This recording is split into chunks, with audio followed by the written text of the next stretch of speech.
이전 부동산 상승할 때 지식산업센터 하신 분들 되게 많으셨거든요. 몇 년째 지금 공실이 너무 힘들다. 어떻게 해야 되냐. 그래서 그런 분들에게 도움이 될 수 있는 해결책을 알려주신다고 해가지고 오늘 모셨는데요. 그래서 공실을 어떻게 해결해 주신다는 거예요?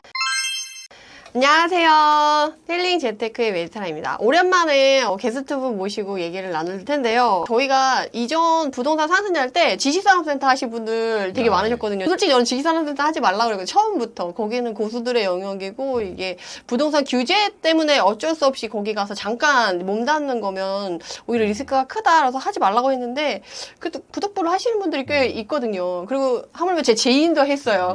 그래서 2년 동안 지금 공실이어가지고 저한테 어떻게 해야 되냐고 해결책을 알려달라는 거야. 해결책을 안 하는 거다. 그래서 어떻게든 좀 빨리 해결을 해봐라 했는데 그게 사실 해결하고 싶다고 해서 해결이 되는 건 아니잖아요. 그래서 그런 분들에게 도움이 될 수 있는 내용을 알려주신다고 해가지고 오늘 모셨는데요. 자기소개 잠깐 부탁드려도 될까요? 예. 안녕하세요. 셀프 스토리지 아이인박스를 운영하고 있는 남성훈이라고 합니다. 지금 그러면 바로 들어갈게요. 네, 지금 공실로 다급하신 분들이 많거든요. 예, 맞습니다. 공실로 지금 2년째 공실이다, 뭐 3년째 공실이다.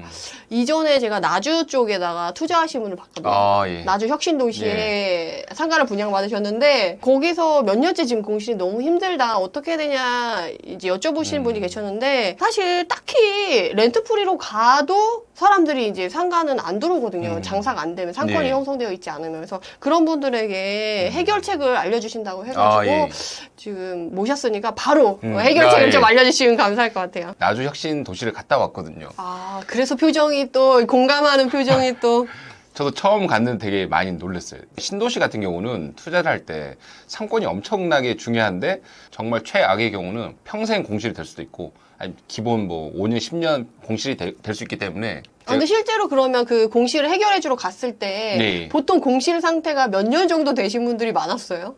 저희가 만난 분은 기본 2년 최소. 최소 기본 2년이요? 그리고 최근에 만난 분은 8년. 애간장이 끓고 녹아야지 만날 수 있는 분이 아이엠박스의 남 대표님이시군요. 건물주 분들이 처음에는 이제 조금 버텨보자, 아니면 조금 싸게 내놓자, 아니면 월세를 낮추자라고 이렇게 생각을 하시다가 가면 갈수록 상황이 더 안 좋아질 거라고 예상을 하고 저한테 연락을 주시는 것 같아요. 그래서 공실을 어떻게 해결해 주신다는 거예요? 제가 건물주, 임대는 거의 한 1000명 넘게 만난 것 같아요. 지금 공실을 해결할 대안이 사실 거의 없다고 봐야 되거든요. 더 큰 문제는 장기적으로 봤을 때 특히 지상 같은 경우는 아직도 계속 공급이 되고 있고 그 입지라든가 이런 상권이 거의 상관없이 그 안정적으로 수익을 낼 수 있는 셀프 스토리지입니다. 좀 이게 너무 생소한 거여가지고 그러니까 셀프 스토리지 자체가 공실이 난 상가나 지식산업센터를 짐을 보관하는 용도로 운영을 해보자. 그렇게 하는 업체로 운영하시는 대표님이 지금 남 대표님이신 거잖아요. 맞습니다. 가끔 저도 놀랄 정도로 엄청나게 빨리 짐이 차고 있고 누가 이렇게 짐을 많이 맡기나라고 했을 때 데이터를 분석을 해보면 실제 1인 가구가 많이 사는 쪽은 1인 가구 짐을 많이 맡기고 가정집, 주택이라든가 빌라, 아파트가 많은 지역은 실제로 가족 단위로 짐을 많이 맡깁니다. 우리나라에는 아직 알려져 있지 않았지만 한국은 이제 최근에 많이 알려져가지고 엄청나게 빨리 성장하고 있고 부동산 업계에서도 실제로 지금 아파트라든가 건물을 지을 때 아예 설계 단계의 셀프 스토리지, 그러니까 창고를 다 반영을 하거든요. 그 다음에 어떤 사람들이 집을 맡기냐라고 했을 때 제가 정말 쉽게 설명을 드리자면 SNS로 물건을 파는 사람들이 정말 많거든요. 맞죠. 특히나 요새 스마트 스토어도 많이 하시니까 스마트 스토어를 집에서 한다 오면 방 안에 물건이 그냥 가득가득 하잖아요. 사실상 박스 5개만 해도 이게 집에 놔두기는 사실상 거의 불가능해요. 그 중에서 뭐 몇 개를 빼서 택배를 붙여야 되고 뭘 한다는 게 거의 불가능하거든요. 근데 그러면 여기 셀프 스토리지 창고에다가 짐을 두고 거기서 택배 박스를 포장해서 뭐 보내고 이런 것들이 충분히 가능하다는 거죠. 그런 것도 가능하고 또 재고 같은 거는 창고에 놔두고 그냥 실제로 배송을 해야 되는 거 집에 가져와서 묶었다가 한 번에 우체국으로 보내기도 하고 이런 개인 셀러들도 정말 많이 맡기고 또 하나는 인테리어 하시는 분, 청소하시는 분, 개인 사업자 분들이 대부분 개인 창고가 있거든요. 예를 들어 청소업을 하시는 분들은 장비 같은 게 많이 필요해요. 약품이라든가 이런 게 생각보다 되게 많이 필요하거든요. 셀프 스토리지 오픈을 하면 엄청나게 빨리 차고 있고 예를 들어 전용 40평 기준으로 했을 때 거의 한두 달, 두세 달 만에 거의 다 만실이 되거든요. 만약에 제가 공실이 나는 데가 있어서 맡긴다고 하면 그럼 몇 평부터 맡길 수 있지? 또 그러면 몇 개나 할 수 있지? 그리고 들어갈 때 초기 비용이 뭐 따로 있나? 뭐 이런 것들이 좀 되게 궁금할 것 같아요. 아, 예. 그래서 그런 거를 좀 말씀해 주시면 좋을 것 같아요. 예. 첫 번째로 엘리베이터랑 주차장만 있으면 되고, 근데 사실 주차장도 그렇게 꼭 필수는 아니어서 잠깐만 주차를 하면 되는 거고, 거의 엘리베이터만 있으면 되는데, 셀프 스토리지가 정확하게는 이렇게 개인의 창고잖아요. 창고기 때문에 어떤 입지라든가 이런 게 거의 중요하지 않고, 예를 들어 건물의 지하라든가 아니면 건물에서 제일 임대가 안 나가는 그런 제 안쪽에 있는데 가능합니다. 아, 그 재개발 투자하시는 분들 중에 인천의 반지하 막 이런 거 이제 투자하시는 분 계시거든요. 네. 그런 것도 할 수가 있나요? 그 주거 공간에도 가능해요? 정확하게 주거 공간에는 조금 어렵고 근린 생활에서 가능하고 그 비어있는 공실을 임대인이라든가 건물주분들께서 시설비를 지불을 해주시면 수익을 8대2 수익 쉐어 형태로 이제 쉐어를 하는데 그 시설비는 전용 평당 130에서 150만 원 정도 하고 평당 130에서 150이요? 예. 아, 그러면 만약 내가 20평을 갖고 있다. 예. 그러면은 한 2천에서 3천 정도 드는 거네요. 3천 정도 생각하셔야 될 것 같고 만약에 40평 정도 된다라고 하면 한 5천에서 6천 정도 시설비가 들어가거든요. 뭐 수익 쉐어도 8대2면 비율이 좋긴 한데 사실은 공실로 오래 있던 분들이라서 예. 돈이 되게 궁하실 텐데 초기 비용이 그렇게 들어간다라고 하면 예. 초기 비용을 회수하는 데까지는 얼마나 걸릴까요? 부담스러우실 수도 있을 것 예. 같아서. 좋은 질문 같습니다. 근데 사실 저희가 아이엠박스 지점으로 하시는 분들이 자금력이 엄청 많으신 분들도 있지만 그렇지 않은 분들 있거든요. 사업을 하다가 투자를 하신 분들이 저희한테 연락을 많이 주시는데 그런 분들은 확실히 어떻게 생각하냐면 내가 얼마 안에 이 시설비를 회수를 하는 것도 중요하지만 그 공실로 예를 들어 뭐 1년, 2년, 3년 공실로 예상되는 거를 내가 조금만 더 돈을 투자하면 여기서 안정적인 수익이 나오고 그 다음에 이 안정적인 수익원을 기반으로 뭐 승계를 하거나 매도를 할 수 있다. 그렇게 되면 이 시설비 회수 기간은 중요하지 않다. 그렇게 되면 이제 그동안 투자했던 시설비 플러스 해서 그 하락된 자산 가치만큼의 좀 추가 이익을 올릴 수 있기 때문에 그래서 저희가 단기간에 엄청나게 지점을 많이 늘렸거든요.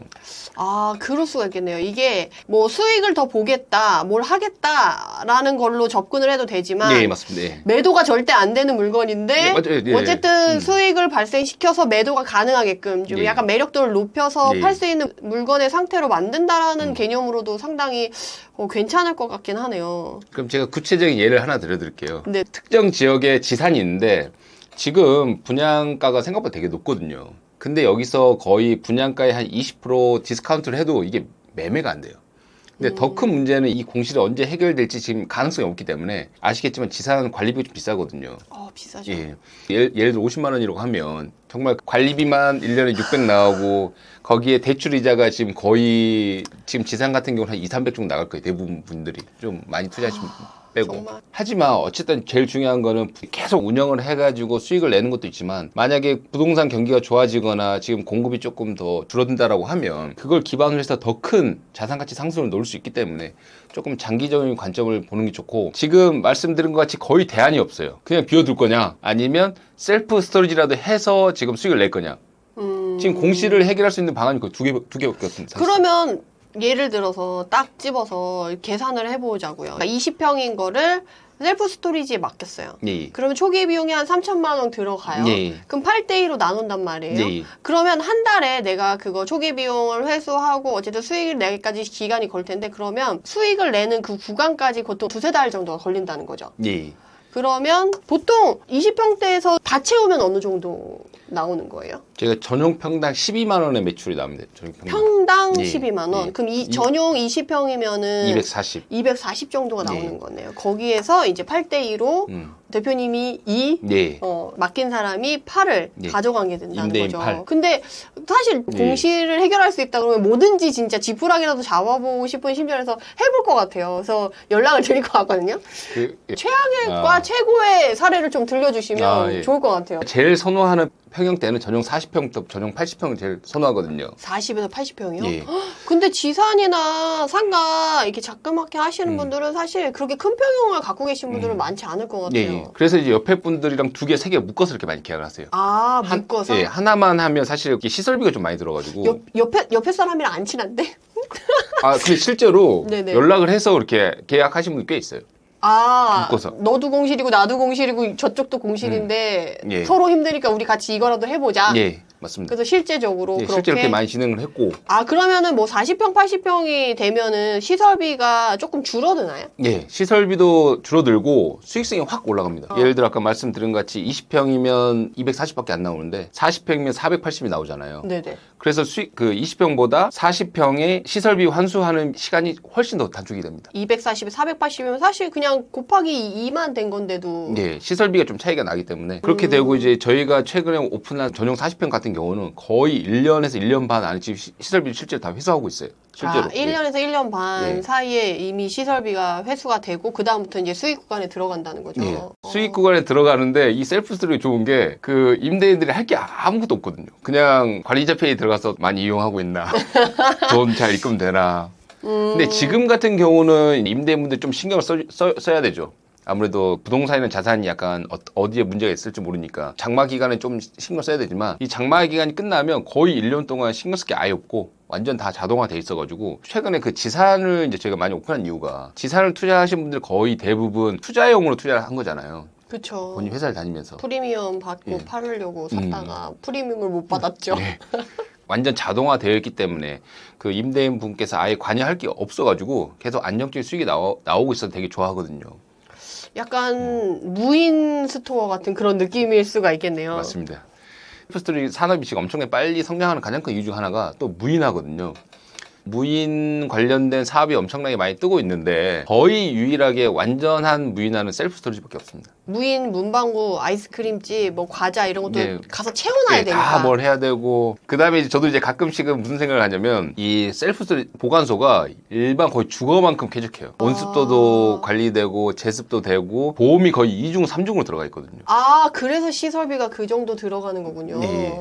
저는 창고라고 해서 그냥 페인트만 하고 하면 되는데 120만 원, 150만 원 들어간다고 해서 좀 의아했거든요. 페인트만 바르면 되는 거 아니냐. 집만 치고 청소만 하면 되는데 시설비가 그렇게 많이 들어? 라고 생각을 했는데 그리고 이제 이 셀프 스토리에 그 기술이 들어가거든요. 아예 상담 없이 지금 하려고 다 진행을 하고 있고 고객이 아이엠박스 홈페이지에 들어와서 자기가 원하는 지점을 선택을 한 다음에 방을 선택을 해서 결제를 하면 QR코드가 발급이 되고 지점 가서 QR코드 찍고 들어가면 자기가 원하는 방에서 이용을 가능하고 월 단위로만 결제가 되기 때문에 한 달 뒤에 자동으로 결제가 되고 완전 자동화된 시스템 구독 서비스로 자리 잡아가지고 그거에 대한 대기 수요가 많은 편인가요? 이 집 셀프 스토리지로 창고로 만들어진 게 공급이고 네. 그 셀프 스토리지에 짐을 맡기고 싶은 사람들이 수요자라고 한다면 네. 그 수요자들이 좀 많은 편인가요? 우리 같은 경우는 전세를 내려고 할 때 전세 대기자가 많냐 없냐 뭐 이런 걸 되게 중요하게 생각하거든요. 맞습니다. 예. 그것처럼 내가 이걸 만들면 내 공간에 짐을 맡기겠다라고 이렇게 대기하는 사람들이 많은지 그게 좀 사업을 할 때 궁금하거든요. 예, 정말 많습니다. 그래요? 예, 확실한 게 저희가 지금 제가 엄청 오픈만 하면 바로 들어오나요? 거의 바로 들어오고 있어요. 그러니까 그 심지어 오픈하기 전에 제가 사전 예약을 하거든요. 사전 예약할 때 예를 들어 전용 40평 기준으로 해서 한 20-30%를 먼저 채우고 오픈을 합니다. 사전 예약이라고 해서 할인이 많이 들어가면 오픈도 하기 전에 많은 분들이 사전 예약을 해서 오픈과 동시에 바로 짐이 넣고 시작이 되고 그러면 사람들이 그 검색을 해서 찾아오는 건가요? 예, 검색, 뭐 광고, 뭐 다각도로 그다음에 이런 유튜브 채널 보관 서비스를 조금 더 들여다보면 예를 들어 대표님께서 빌라에 살고 있어요. 그 캠핑 용품이라든가 안 쓰는 거를 잠깐 그 셀프 스토리 맡겼어요. 그리고 처음에 오픈하자마자 할인된 금액에 할인을 받아서 쓰고 있는데 네.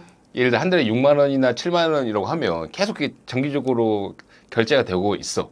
근데 나 이제 부담스러워 이제 그만 이용할래 라고 했을 때 그 짐을 이제 집으로 다 들고 와야 되거든요.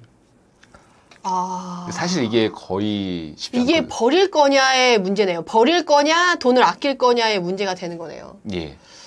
사실 정수기도 쓰다가 안 쓰면 되게 힘들거든요. 네. 렌탈 서비스가 그래서 참 이게 사악한 건데 그리고 데이터를 보면 이게 집이 좁아서 맡긴다는 분도 있지만 개인의 보관 공간이 필요한 분들이 정말 많거든요. 그러니까 실제로 저희 맡긴 짐 중에 애들 막 상장, 앨범 막 이런 것도 많이 있고 부모님 유품 같은 것도 많이 있고 남자들 이렇게 장비 같은 것도 많이 있고 약간 그런 개념일 수도 있겠네요. 버릴 수는 없지만 쓰지는 않는. 그쵸. 미국이 그 셀프 스토리지 시장이 엄청나게 큰 게 집이 넓은데 이렇게 다 개인 창고가 있는 게 그 사람들이 집이 좁아서 맡긴다기보다는 개인의 어떤 공간을 필요로 하는 분들이 있고 그러니까 집에 놔두는 것보다 어떤 창고에 맡기는 게 훨씬 더 효율적이라고 생각해서 맡기는 수요가 많이 약간 있습니다. 그런 건가요? 개인의 물품을 이렇게 전시하듯이 자기의 공간을 만들고 싶어하는 그런 수요가 있는 건가요? 그런 분도 있습니다. 실제로. 아, 예. 진짜요? 그냥 집에 두기 너무 버거우니까 집을 넓게 쓰려고 맡기는 사람도 있지만 약간 내 소장 애장품들을 이렇게 전시하기 위해 자기만의 이런 공간을 지키기 위해서 맡기시는 있어요. 분들도 있다는 거죠. 제가 본 것 중에 제일 기억에 남는 거는 거기가 다 이렇게 레고로 이렇게 했더라고요. 원래 12만 원 정도 내는데 오픈을 하면 뭐 할인을 해서 뭐 6만 원, 7만 원에 들어가고 그 사람들은 그러면 한 번 맡기면 그 가격에 계속 쓰는 건가요? 아니면 할인 기간이 끝나면 그 이후의 기간 동안은 그러면 다시 12만 원으로 올라서 돈을 내면서 써야 되는 건가요? 예. 저희가 초기에 오픈할 때는 그 오픈 할인가가 적용이 되고 그게 이제 계약을 해지할 때까지 계속 이렇게 적용이 되거든요. 그러면 그분이 너무 오래 맡기면 오히려 그 공급자는 손해 아니에요?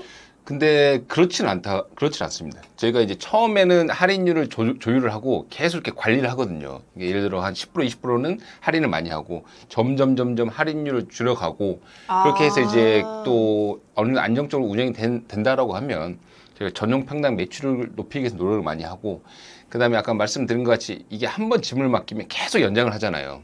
그러니까 기존 고객은 계속 맡기고 있고 새로운 고객이 쌓이다 보면 이게 예를 들어 40분 기준으로 해가지고 그 점유율 80%, 90%까지 가면 정말 신경 쓸 게 없이 안정적으로 그렇게 몇 년을 가는 겁니다. 아, 그러네요. 그러니까 네. 초반에 들어가는 할인율을 많이 해주고 뒤에 주는 돈 덜 해주고 그러면 결국 평균가에서는 어느 정도 만나는 지점에 맞춰서 수익률을 계산하는 구조로 진행이 되는 거군요. 네. 셀프 스토리지의 가장 큰 장점 중에 하나가 뭐냐면 입지가 중요하지 않아요. 임대료가 낮거나 싼 또는 임대가 거의 나가기 힘든 데서 수익을 창출할 수 있고 거의 폐업이 없는 거의 유일한 업종이라고 생각합니다. 프랜차이즈라든가 아니면 뭐 임대를 주거나 아니면 다양한 형태로 이렇게 부동산 자산을 활용을 하고 있는데 폐업률이 되게 높아요. 폐업률이 10년 이상이 폐업률이 한 60% 정도 될 거예요. 이 셀프 스토리 자체는 폐업률이 거의 0에 가까워요. 그러면 사업성이 있네? 나도 그럼 이 셀프 스토리지 사업을 하고 싶다 네. 라고 하는 사람들이 많을 것 같은데 네. 어때요? 기술력이나 이런데 난립할 수도 있는 거잖아요. 네. 어때요? 그 사업에 진입하기가 어렵나요? 예. 일단은 지금 상황에서 개인이 한두 개 오픈해가지고는 거의 힘들다고 생각해요. 이 셀프 스토리지 업이 약간 지금 진입 장벽이 저는 좀 있다고 생각하는 게 생각보다 자금이 많이 들어요. 자금이 많이 들어요. 아, 그래요? 초기에? 초기비가 되게 많이 들고 그다음에 아까 말씀드린 것 같이 지금 저희는 완전 자동화된 프로세스로 운영이 되고 있는데 이걸 아날로그로 운영을 한다고 하면 또 인건비라든가 이런 게 엄청 많이 들거든요. 아. 저희는 지금 뭐 70개를 거의 혼자서 운영을 하고 있어요. 아, 대표님 혼자서요? 아니. 그러니까 관리자가 거의 한 명이 다 하고 있으니까 꼭 한 명이서 하는 건 아니지만 거의 한 명이 해도 될 정도로 자동화가 되어 있다.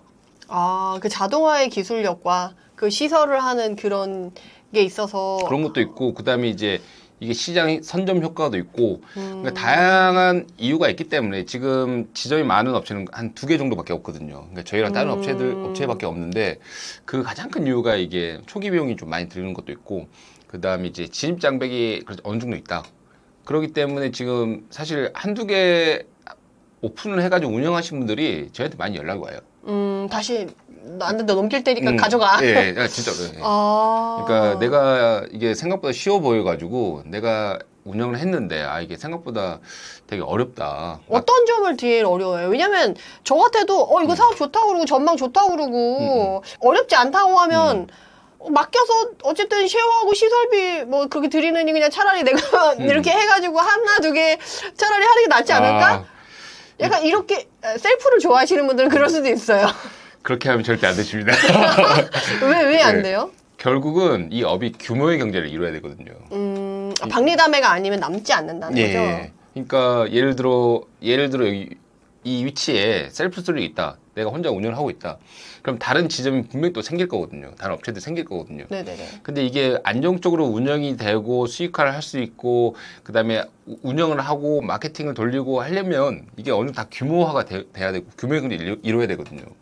근데 만약에 규모의 경제가 이루어지지 않으면 아무리 마케팅을 돌리고 한다고 해도 이 지역밖에 커버를 할 수 없기 때문에 그 낭비가 너무 심하고 그다음에 이 자동화가 또 되어 있지 않으면 그냥 일반 그 아까 말씀드린 그 무인화가 아니라 그냥 아날로그 자기 인건비를 떼우는 식밖에 안 되는 것 같아요.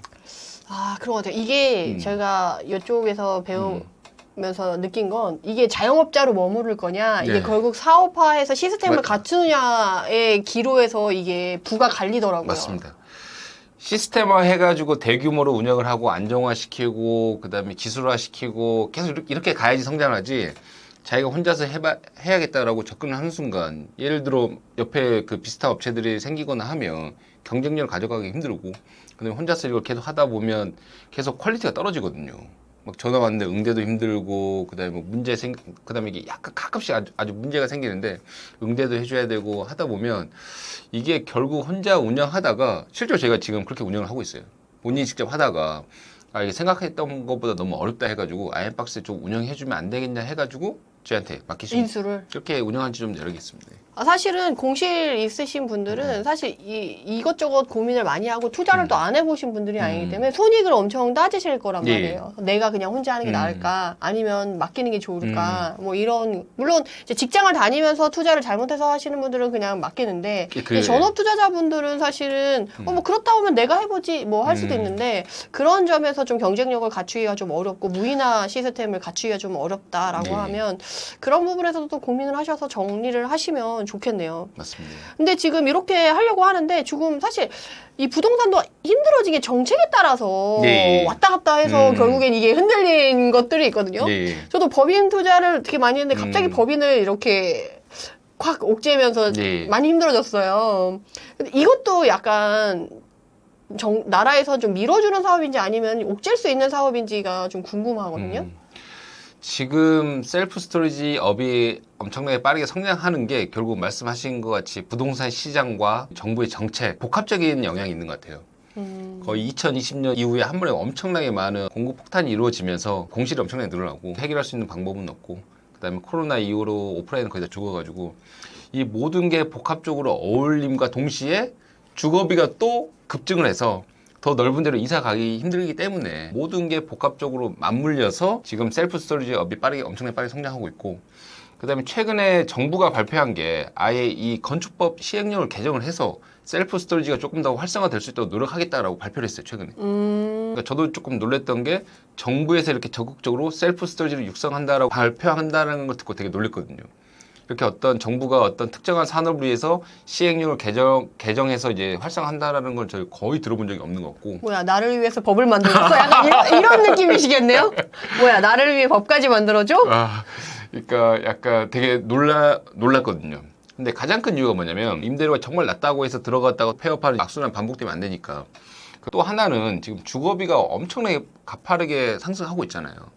특히 도심에 거주하시는 분들의 어떤 주거 환경이 되게 열악한데 이런 짐들을 저렴한 가격에 셀프스를 맡기고 조금 더 쾌적하게 살 수 있는 거주민들의 삶의 질 향상에 기여하는 복합적인 역할을 하고 있는 게 셀프 스토리지여가지고 정부에서 이렇게 적극적으로 지지하고 그 시행령까지 개정해서 이렇게 활성화하려고 있다고 저는 생각하고 있습니다. 아, 듣고 보니까 앞으로 비전도 있고 정말 새로운 대안으로서 네. 너무 좋은 방법일 것 같아가지고 앞으로 좀 아이엠박스가 이름을 많이 날려가지고 예. 공실에 가슴앓이를 하시는 분들이 많이 좀 도움을 받으셨으면 좋겠다는 생각이 드네요. 혹시 추가로 더 드리고 싶은 말씀 있으시면 정리하고 이제 마무리하도록 하겠습니다. 그 셀프 스토리지가 그 국내를 제외한 미국, 영국, 일본, 싱가포르 등 다른 나라에서는 엄청나게 큰 상업용 부동산의 한 영역이거든요. 근데 국내에서도 지금 셀프 스토리지가 상업용 부동산의 한 메인 테넌트로 발전하고 있는 것 같아요. 단순히 이 셀프 스토리지를 짐을 보관하는 어떤 보관 서비스로 생각하시면 안 되고 보관 공간이 필요한 분들에게 공간을 제공하는 하나의 임대업이고 상업용 부동산에서 하나의 테넌트로 자리를 잡을 거라 생각하고 있어요. 단순히 이렇게 창고로 들어가는 게 아니고 체계화되고 기술화되어 있기 때문에 셀프 스토리지 카페, 셀프 스토리지 탁구장, 셀프 스토리지 공유 오피스 같이 이렇게 복합적으로 들어갈 수 있어서 이렇게 고민을 해보시면 수익률이라든가 자산 증식에 큰 도움이 될 거라고 저는 생각하고 있습니다. 아, 그렇게도 쓸 수가 있네요. 이렇게 예, 가게 예. 안에 가게 이런 느낌으로 여러 가지가 들어갈 수도 있겠네요. 이게 들어보니까 아, 나도 좀 그 공실이 있으면 당장 하겠지만 아, 공실이 아니더라도 이런 거 되게 유망하겠다라는 생각이 드네요. 실제로 그 건물주분들이 많이 연락 주시는 게 그 한 달에 월세가 1,000만 원 나오는 것보다 1,200만 원 나오는 게 훨씬 더 건물 가치가 많이 올라가잖아요. 그렇죠, 그렇죠. 본인이 투자하는 시설비 대비해서 정말 어떻게 보면 몇 배를 더 볼 수 있기 때문에 그 테넌트를 잘 맞춰서 이제 건물을 매각하려고 하시는데 실제로 제가 한 예를 들자면 그 역삼동의 뒤쪽에 이명가에 있는 그 건물 4층인가 5층짜리 건물이 있었거든요. 되게 낡은 건물이 있었어요. 그 건물을 인수를 한 다음에 외관을 리모델링하고 지하를 셀프 스토리를 넣고 1층을 이렇게 분리되어 있는 조그만한 식당을 다 터서 카페로 하고 위에 임차 맞춰서 이걸 매각을 하려고 하는 셀프 스토리지를 그 하나의 메인 테넌트 중에 하나로 건물에 맞춰가지고 네, 요소처럼. 예, 넣어서 그렇게 매각을 하면 투자하는 시설비 대비해서 훨씬 더 많은 수익을 올릴 수 있습니다. 그러네요. 사실 주거 쪽에서 투자하시는 분은 방 쪽 얘기를 많이 하거든요. 예. 그러고 보면 셀프 스토리지는 평당 이렇게 잘릴 수 있으니까 예. 정말 방 쪽 얘기에 극대화된다라고 볼 수가 있네요. 왜냐면 스터디 카페의 개념이 그거거든요. 예, 맞아요. 예. 그 책상 한 칸을 방 한 칸으로 생각해가지고 예. 이렇게 수익화하는 건데 정말 전업 투자자, 투자를 하시려고 하시는 분들은 이 셀프 스토리를 정말 고려하면 좋은 게 뭐냐면 사실 몸은 하나잖아요. 그쵸. 다 이렇게 가면서 청소하고 뭐 누가 뭐 하고 이게 힘들잖아요. 그쵸. 딱 이렇게 안정적으로 다 운영이 되고 자동화되어 있는 거를 운영하면서 다른 것도 하는 이런 방안을 한번 고려해 보시는 걸 좀 추천을 해드립니다. 전업 투자자 분들이시라면. 네. 너무 매력적인 사업인 것 같아요. 마케팅만 더 잘 되고 수요가 계속 말씀하신 것처럼 급증한다라고 하면 너무 좋을 것 같은데 사실 우리나라 문화상 예. 공간을 따로 둔다는 건 좀 아직 낯선 문화긴 하잖아요. 예. 옛날 사람들은 생각하지 못했는데 지금 다 물 사 먹는 것처럼 예. 약간 이것도 그런 개념이 되지 않을까 약간 생각이 들거든요. 그래서 앞으로 너무 미래 유망 사업이자 예. 우리 지식산업센터와 상가의 공시를 해결할 수 있는 해결책을 예. 이렇게 제시해 주신 남 대표님 너무 감사드리고 이만 마무리하도록 하겠습니다. 감사합니다. 감사합니다.